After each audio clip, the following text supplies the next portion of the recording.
Day one of free agency in the books, and the Pacers. All is quiet. No Myles Turner, nothing else. And yet a lot of stuff that actually does matter to them and some reporting on stuff they're considering. What does it mean? We'll talk about it all today on the Locked On Pacers podcast.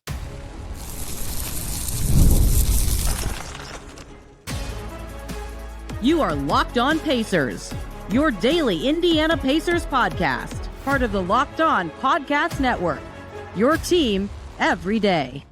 What's up, everybody? Happy Tuesday, and welcome into another edition of the Locked On Pacers podcast, where we, of course, talk about the Indiana Pacers. As always, my name's Tony East. I cover the team for Forbes, and today, free agency day one has kind of come and gone. It's July 1st. Small signings, two-ways minimums, they can happen now. Woo! The doozy is happening. Deals are being reported. The league is changing. The Atlanta Hawks are awesome. And the Pacers have done nothing, nada, zilch. Myles Turner still a free agent. Other stuff happened that does matter quite a bit to the Pacers. There's been some reporting connecting the Pacers to various things. What's going on? I'll try to theorize on all of it today. Man, oh man. Was this an interesting start to free agency? Myles Turner, though, the story, everybody wondering the same question. Why has this not happened yet for the Pacers and Myles Turner? The context that I think is needed to start this is, let's talk about every other good unrestricted free agent this summer. LeBron, James Harden, Kyrie, Julius Randle, Fred VanVleet, Naz Reid, Keon Ellis. I guess John Collins is kind of good. That all of them basically have already signed. Bobby Portis, Gary Trent, have all already signed, right? Myles Turner is the only and by far the best, not the only, he is by far the best unrestricted free agent who has not re-signed or signed with any team yet, right? All the other starter level players, Quentin Grimes, Kuminga, Giddey, they're restricted. Ayton's not a free agent yet because he has to clear waivers. Cam Thomas is restricted. Malik Beasley is obviously in a different situation. And everyone else, depending what you think of like Duncan Robinson and Chris Paul, is a bench player, right? Myles Turner, by far the best available player. And the way free agency goes is usually the good players go and then teams reassess and blah, blah, blah. So it obviously everybody's wondering, what's going on? Why does this not happen? Now, before we talk about theories or talk about does this actually matter, let me start with this. I don't know, right? Like, I don't know. I don't know if this is cause for concern. I don't know if this is nothing. Not every player signs right away immediately every single year. Last year, Siakam got done like first of every player. Obi Toppin happened right before free agency, but other stuff happened a little later, right? You just never know what the timing can be like with this stuff. However, obviously, all the other teams have done things. You wonder, though, could it be negotiations? You know, there's been some reporting on this.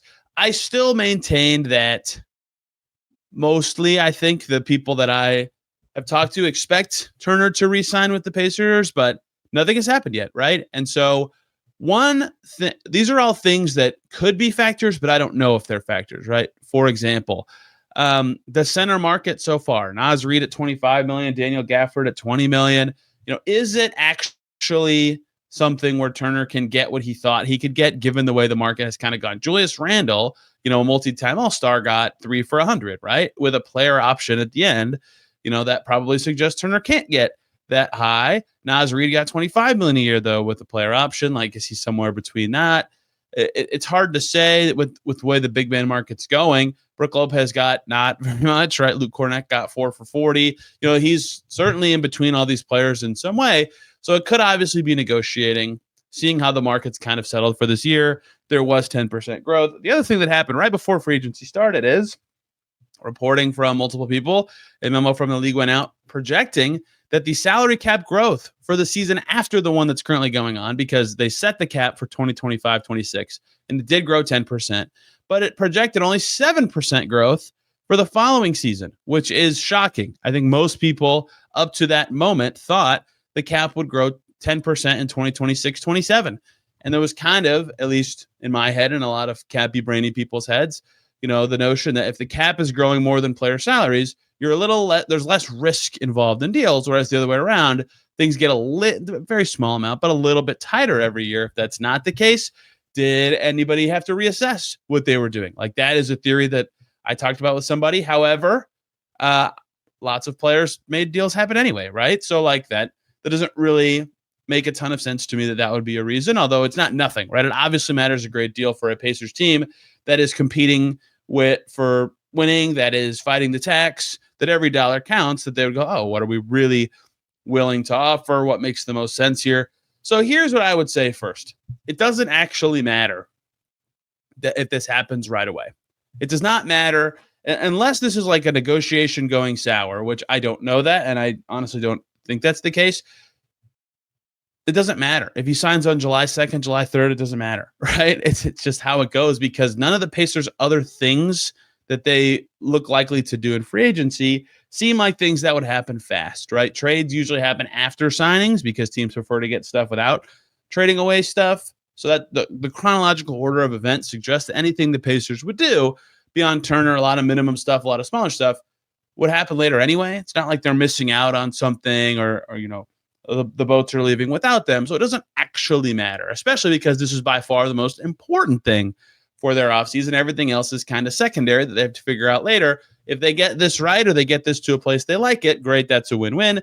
Lots of deals happen with player options. Does Myles Turner want a player option? I don't know what the reasoning would be. It doesn't actually matter to me if I'm the Pacers that much when it happens, so long as it actually does get done, because I know a lot of people say Myles Turner is not what the market says he should be worth, which the market dictates what players are worth, not the fan opinion. If you don't think Myles Turner is as good as other centers making that kind of money, okay, I guess that's a little different, but clearly they'd rather have a good center than a much, much, much worse center, and losing him for nothing would be a tough situation. And Myles Turner, as we'll get to later, talking about other deals around the league, can't same stuff I've said the whole time, can't make as much anywhere else basically as he could with the Pacers, sans sign and trades, which are also tricky to put together. I suppose in my brain, the odds of a sign and trade went up like 1 to 5% by the fact that this didn't happen on day one, but I don't even know that I necessarily believe that. I still think, given the market dynamics of this free agency, given everything that's been reported and everything that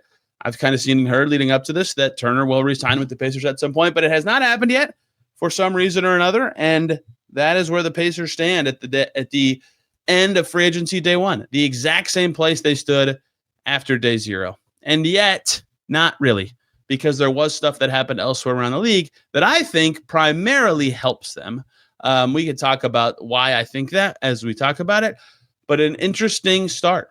And I don't necessarily know that there's a reason this would or would not happen. Some reporting, albeit not from any of like the hugest grouping of reporters, about that expectation that Turner will still resign. And I'll read when we get to the rumor section a lot of the stuff about this that, again, is from the bigger people that said, hey, so could the Pacers and Myles Turner actually be apart?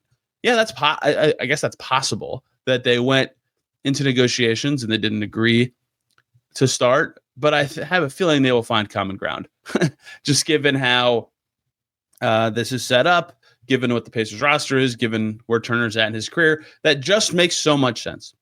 Unless something major is happening or someone's desires have drastically changed, that makes by far the most sense. But the Pacers made their desires very clear. They said Myles Turner is their number one priority. Rick Carlisle said that on the record, on the radio. I still expect that this will get done, but it has not yet. And I don't have a good reason for you why. Nothing really changed outside of the salary cap projections for a year later. Obviously, Haliburton's injury changed things for the Pacers, but I don't think that changed anything for me on what Turner should be worth to them. So, look, obviously the answer is we'll see. Tomorrow, if nothing happens, I will not talk about this anymore. I will just say, yep, we'll see. But that is day one of Pacers free agency for Myles Turner, and yet it was not a nothing day. And I will explain why the odds of Turner might actually have gone up staying with the Pacers despite him not signing the very first day. Before we talk about any of that, let's talk about FanDuel Summer Sports. They're here. They're in full swing. Whether you're all about baseball under the lights, golf on the green, or high-stakes soccer action, FanDuel is the best way to make every game even more exciting. You're already following the action. Why not make it a little bit more thrilling? With FanDuel, you can get on the game while your friends are getting sunburned at the beach. Many people have been using FanDuel to track their favorite matchups all summer. The app keeps it fresh with new daily promotions and fun ways to bet. It's easy to use, they pay out fast, and it makes even regular season games feel like must-watch events. Whether you're placing a same-game parlay or watching a bet right into the ninth inning, FanDuel makes it feel like you are a part of the action. If you're new to FanDuel, great time to sign up. New customers can bet just $5 and get $150 in bonus bets if that first bet wins. Open the FanDuel app today or visit FanDuel.com to get started. Back here on Locked On Pacers. Thanks for making me your first listen today and every single day. Your second listen, Locked On Hawks. Wow, has this new Hawks regime nailed their front office. Obviously, their trade with the Pelicans was a swindling, but I think they nailed the day in terms of the asset price given up, given the players that they got. I already thought the Hawks were going to be good. They had 2 first-round picks. Jalen Johnson's going to be back. Now it's free agency they've had.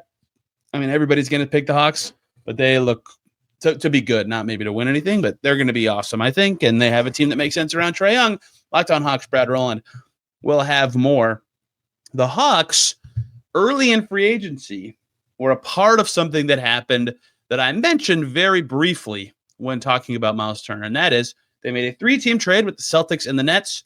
Kristaps Porzingis to Atlanta, Terrence Mann and his money into the Nets cap space, and the Celtics get George Niang, I believe. A very financially focused trade for the Celtics, and yet a lot of money got dumped into Brooklyn's cap space. And that day I tweeted, some of the space that could, in theory, be elsewhere for Myles Turner is shrinking, right? The Nets still had some space after that day, but a lot has happened since. And a lot happened on day one of free agency that might have actually, again, boosted the chance of Myles Turner's return despite nothing actually happening. One of the teams, and the team that most people were like, what's going to happen with them when it comes to cap space and, having enough money to potentially lure a big name player away, was the Nets. They had a ton of space, even after drafting 5 guys in the first round. They traded Cam Johnson for Michael Porter Jr. That sucked up a ton of their space.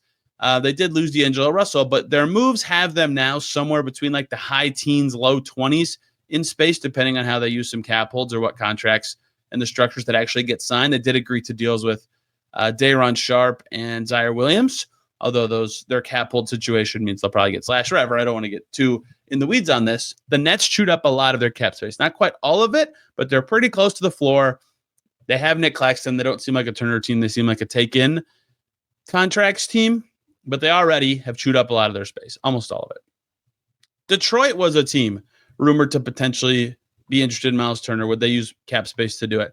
They signed Karis LeVert, 2 years, $29 million, I believe, was the rumored number, which is an interesting deal because it could be the mid-level exception if the Pistons decide to stay over the cap, or it could fit into cap space if they go under. But if it fits into cap space, they won't have enough for Myles Turner. So take them out of the straight-up poach Myles Turner from the Pacers sweepstakes, to the extent that that's even a sweepstakes. The Atlanta Hawks were very frequently mentioned. And by very frequently, I mean a few times mentioned as a team that could pursue Myles Turner. They obviously already got Porzingis. That's clue one that they would be out on that.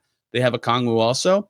They had a huge trade exception from the DeJounte Murray trade that people wondered, could Myles Turner go into that? Well, they used it on Nickeil Alexander-Walker, and perhaps Luke Kennard also would fit into that. I'm not sure. I can't believe I'm going to say Luke Kennard's name multiple times in this podcast. We'll get to more on that later. And so that filled up. If that's gone, there's very few spending power teams left. The Memphis Grizzlies.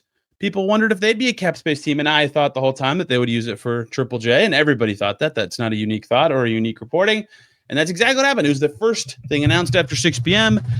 The Grizzlies plan to renegotiate and extend Jaren Jackson Jr.'s contract up to his maximum $240 million for the Indy native. Bada bing, bada boom. They'll probably have to waive and stretch Cole Anthony or find a dumping spot for him.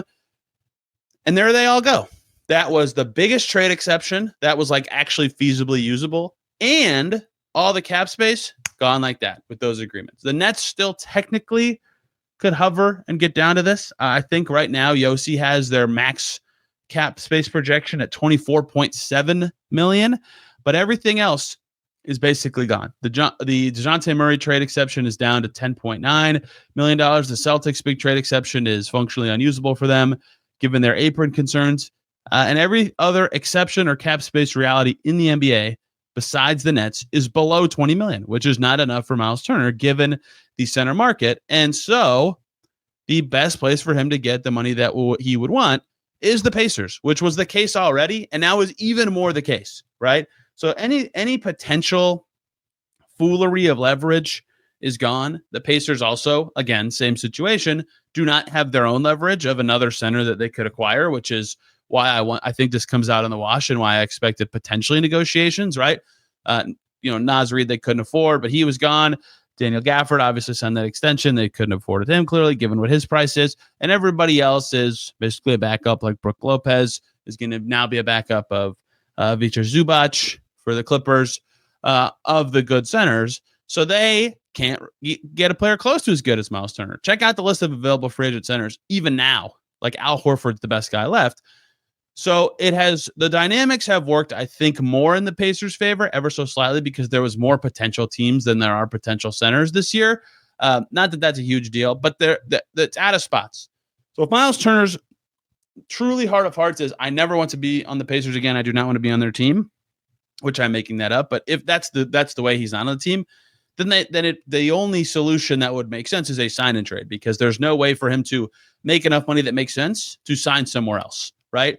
And it's not a situation where you can even squint a little bit and say, well, yeah, maybe he would take less this year, like the non-tax mid-level somewhere else, but then he could make up for what he's losing from the Pacers in future years. Like that also doesn't work, because his non-bird rights wouldn't be enough. And any deal that gets him a 2-year deal, he'd be losing a ton of year-over-year value from what that would be with the Pacers if they use full bird rights. So even on a cheaper than I expect deal, Myles Turner would make way more with the Pacers than elsewhere. He fits well. He'd have a role he likes. He's talked so much recently about growing up in Indy and how much it's been a part of his life for the 10 years. He obviously was very celebratory during their playoffs run. I mean, I could go on and on. Everybody expects that it will still happen, even though it hasn't. But that is all the stuff that happened in free agency that made me go, oh, there goes not even a Turner destination. I don't even call these teams destinations. Detroit and Atlanta were technically reported. They still seemed very unlikely to me. But places where money was, like, significant sums of money were available, they're gone. Nickeil Alexander-Walker got it. Jaren Jackson Jr. got it. Michael Porter Jr. Already had it, but got it traded. And whatever happens in Detroit, sounds like they might be in on Malik Monk. Some reporting now. If Karis LeVert's in there, I mean, that's a sign and trade. They'd probably stay over the cap. I don't know. I don't want to get too geekery on this. So that is why I think, despite Myles Turner not signing, the odds of him being retained by the Pacers still possibly went up, because the options are just not there at all. The maneuverability is not there at all. So the odds of a sign and trade possibly went up, but not very much. And again, I'm not reporting that or even speculating that will happen. It's just a thing. But I think that the market dynamics and the history of the two parties suggests that that's where it'll end up. It's just the where and the when and the how and all that. And of course, right here on Locked On Pacers, we'll break it all down the second it happens. Nothing else happened. No Isaiah Jackson, no Thomas Bryant, no James Johnson, no Cam Jones, nothing. However, no minimum point guard if they need a vet. Now, again, like I said at the top, officially, 2As can be signed. Like if Taylor Peters getting a 2A, they could do that now. Minimums can be signed. James Wiseman got signed during the moratorium last year. So depending on what their free agency looks like, you could see signings soon, but I like real signings. But outside of that, I would expect quietness until Turner is done. Rumors, here they come. A lot of them related to Turner, some related to some other guys. One who's external that I've never talked about, and one that's internal that I've briefly mentioned, but not enough. We'll talk about all that to close out today's day one free agency Locked On Pacers.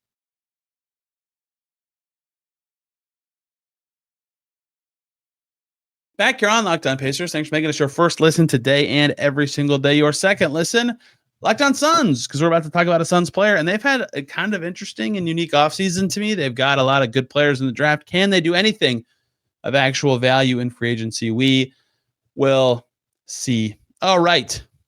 Let's turn through the rumor mill. I haven't done this at all. I wondered if I'd even have to, but I do want to now because of some stuff that came out in various places across the internet about the Pacers' potential interests leading up to and or on the day of free agency. Okay, number one comes from Kelly Eco. This one's already dead, but you'll see why I'm saying it in a second.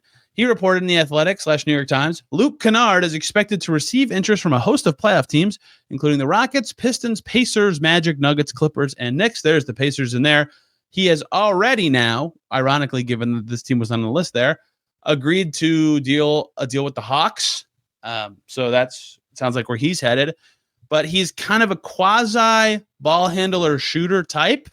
They lost ball handling and shooting without Tyrese Haliburton. Perhaps that's the type of player they'd want at guard if they do sign a guard, right? I did mention a potential point guard being an addition the Pacers would make, but like all the guards that I like squinted and said, oh, that'd be a good fit in theory. They minutes on the Pacers. They signed like big deals. Like Tyus Jones got $7 million. Luke Kennard's getting $11 million. I wondered with somebody that I talked to about a lot of this stuff if Luke Kennard would be a minimum player this free agency. Seems like every team he goes to, he plays less than I think he should. And that made me wonder if he'd get less. No, $11 million. So that was thing one. And just keep in mind, I don't know that if I know if that's true or not, but keep in mind with this stuff, like it does signal to you what the Pacers are thinking about or what their budget range could be. Jake Fisher reported, this was not a couple weeks ago, but within the last 10 days. You'll see why I mentioned that. He said, quote, I've also heard that Phoenix has done some background work on Kristaps Porzingis, with Boston being known to exploring his trade options there. Sources say you can likewise add Phoenix to the list of teams that have been hoping to elbow its way into Myles Turner's free agency this summer. The Steinline wrote earlier this week about teams such as Detroit and Atlanta that cover Turner, but realistically concede that the longtime Pacers center is highly likely to re-sign with Indiana this summer after helping them reach the NBA Finals. Again, that last part is the part that makes the most sense. Atlanta and Detroit now have less options. I have no idea how Phoenix could trade for Myles Turner because of their salary matching concerns. They'd have to send out more money than they take in, sign in trades. I don't even think they can receive players and sign in trades since they're over the second apron. They'd have to buy out Bradley Beal to get under it. And even then, they couldn't sign Turner to hardly anything. So that doesn't really pass the smell test as something the Suns could actually do. But hey, look, another Turner team. Even though the important part of that one is really the ending part of Turner potentially returning. Okay. Another Mark Stein, Jake Fisher thing closer to free agency said the same thing. No tangible expectation Myles Turner would leave. That's kind of how I have been saying it. Now let's talk about two players that I haven't talked about as much. One with the Pacers right now, one on a different team and a team that I have mentioned already in this segment. This one came out today in Hoops Hype from the great Michael Scotto, one of the best there is. He's just awesome. He said, quote, Knicks, Pacers, Lakers are three teams that, this is not a quote now, Knicks, Pacers, Lakers, three teams potentially interested in Nick Richards, the Suns center. I actually tweeted about Nick Richards during the draft because after the Suns traded for him last year, they traded for Mark Williams and then drafted Malawach. That's two centers, right? What are they going to do with Nick Richards as a third string guy, especially because a team like them who's so far over the second apron, so far over, having a $5 million third string center does not make a lot of sense. Richards makes $5 million right now. He is on an expiring contract, so no real long-term concerns. Good player. Nick Richards is pretty good. He averaged 9 and 8 last year with the combination of Phoenix and Charlotte across the season. All closer to, like, if you round up, he was a 10 and 9 guy with the Suns in 23 minutes a game. Like, Nick Richards is a good player. At $5 million a year, does this signal he's somebody the Pacers would be interested in having as their backup five? Because Nick Richards, to me, is more of a backup five than a starting five. Every stop of his career, pre-Phoenix, he was supposed to be a bench big. Mark Williams got hurt so much that he started a lot with the Hornets. However, $5 million a year suggests the price range using. That's also about the price range that Isaiah Jackson could land. Perhaps his value is higher than I thought. So just keep in mind, there it is. Interest in a reserve center. That does suggest that they're still evaluating other options at the spot, not the backup spot, to be clear. Obviously, Rick Carlisle saying Myles Turner is the number one priority. I still think with Isaiah Jackson being a restricted free agent, his odds of staying with the Pacers went up. That doesn't mean it's a lock. That doesn't mean that's guaranteed to be a thing that happens. But Nick Richards is a good player, right? And if he is more available for extremely cheap in a trade, if not nothing, because the Suns would just like financial relief, yeah, kick it around if you're the Pacers, right? See what the price is, see if it makes sense to have him. What else would you do with the rest of the players on your team, though? Who knows?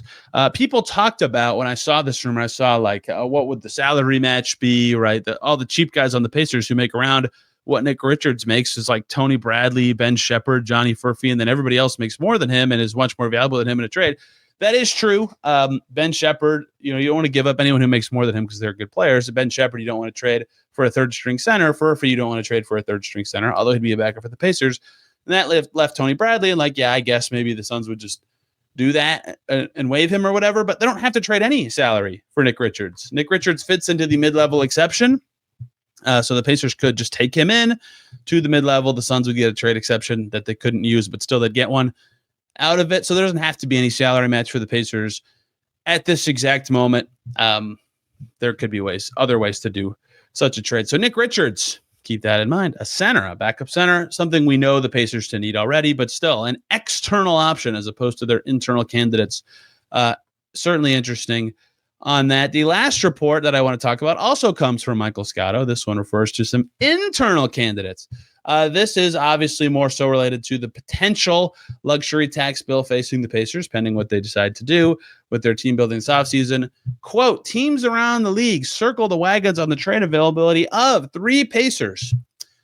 Bennedict Mathurin, I've talked about that and why other teams might think the Pacers would want to move him. Again, he's a very good player. He might have a bigger role this year. However, he's in this interesting band of players salary-wise that we'll talk about in a second. Obi Toppin, also talked about him for the same reasons. Good player, but in that band of salary. And the third one here is Jarace Walker. The full quote from Scotto is teams around the league circled the wagon on the trade availability of Bennedict Mathurin, Obi Toppin, and Jarace Walker this season. So, Jarace Walker, would he be a guy the Pacers would trade to shed money? And when I say that about Jarace Walker or Obi Toppin or Ben Mathurin, I'm not saying like they just salary dump them and give up picks to do it. They would take stuff back. They're positive asset players, but they would, potentially financially motivated trades. Like the James Wiseman salary dump last year, some stuff they've done in the past. However, Walker is interesting. Like I have viewed him as too low of a salary to be considered in that group, right? If Turner signs even for like $25 million, which I would consider like the lowest end of what I would expect maybe his first year salary to be, that would push the Pacers to $6 million, $5.5 million over the tax with 3 roster spots still to fill. 2 of them have to be filled by default. So by the end of that, they'd be like $8 to $10 million over the tax. So trading away Jarace Walker for little to no money in return, you'd still be over. And he's cheap for 2 more years, right? So that does you little good unless you love the return you're getting. Whereas some of the more expensive guys, the guys in the Mathurin, McConnell, Nesmith, Toppin tier of salaries, and Nesmith I've excluded from these discussions because he's a $20+ million player making $11 million. You don't actually gain, air quotes, any financial flexibility by moving him. That's why I've talked about the other 3 guys, because they actually are in the range where they could get the Pacers out of the tax if that's actually a goal for them. Jarace Walker has always felt to me to be too cheap of a salary number to do that. Obviously, they could trade 2 of those guys together, right? And then take back less money that way if they wanted to. That gets harder and harder the longer the offseason goes and the more other teams add players and make their plans. But I see Jarace in there and I get it, especially given his smaller amount of playing time for the Pacers in his career. Teams wonder how would he be available or whatever. But like if they move Toppin, they really want Jarace. If I'm not, I don't want to get into all that again. I've talked about that a million times. But that's the first time I think I've seen Jarace's name written in a report in the offseason. I saw some obviously during the season, which made sense for similar reasons. It didn't make sense for similar reasons, although I get why his salary and playing time would at least get other teams to talk about him. So that is the state of the Pacers and their offseason and free agency after one day of stuff. They have done nothing. Tomorrow, we'll talk about anything that they do or don't do. Perhaps something happens. Perhaps one of their former players goes somewhere else. Perhaps we learn more about their planning or see more rumors. We will see. If not, we'll pick up the pieces, talk about some of their new guys, talk about some other cap dorky minutia stuff that I haven't talked about yet. I always can find salary cap related things to talk about on these shows until the team is built. Thank you guys so much for listening today. You can find me on Twitter and Blue Sky at Tony R. Reese, this podcast at Locked On Pacers on Twitter and Instagram. Back tomorrow talking more Pacers free agency. Till then, everybody, see you very soon.